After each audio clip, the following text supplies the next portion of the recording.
des héros ordinaires raconte l'aventure collective qu'a vécue le personnel de l'entreprise dans les années 70. Elle reste dans les mémoires et surtout dans l'histoire sociale un événement marquant. Ce fut un bouleversement, un exemple et tout à la fois une véritable épopée. Paru aux éditions d'Argo en mai 2023, le livre se présente sous la forme d'une bande dessinée en noir et blanc.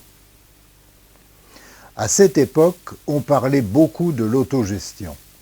C'était le mot utilisé dans cette période pour indiquer la volonté des salariés de gérer eux-mêmes leur entreprise. De nombreux livres ont été publiés sur cette question. Ils traitaient de théorie, de doctrine, mais aussi de la gestion dans sa pratique concrète. Aujourd'hui, on parle plutôt de l'économie sociale et solidaire, un terme plus large qui inclut des organisations plus diversifiées. L'IP est resté emblématique d'un mouvement. L'histoire mérite d'être brièvement racontée. Il y a 50 ans, l'entreprise fabriquait à Besançon des montres très réputées et d'avril 1973 à mars 1974, elle a traversé des événements qui ont marqué l'histoire ouvrière et sociale française. Avec l'arrivée des montres à quartz, l'entreprise est confrontée à des difficultés commerciales et donc financières. Comme toute l'industrie horlogère suisse et française, les montres LIP souffrent de la concurrence de la nouvelle technologie. Progressivement, l'entreprise en subit les conséquences. Évidemment, dans ce genre de situation, un groupe se présente pour racheter un fleuron français de ce secteur d'activité.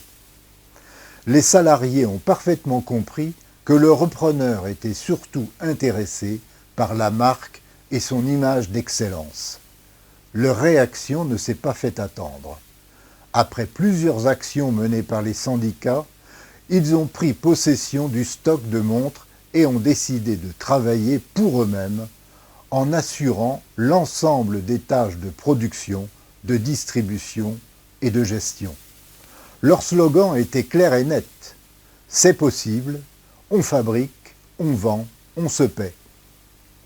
Le livre L'IP des héros ordinaires de Laurent Galandon et Damien Vidal raconte ce que ces femmes et ces hommes ont vécu dans le quotidien de leur vie. Il y a ainsi, en France, quelques moments singuliers et particulièrement marquants de l'histoire des luttes ouvrières.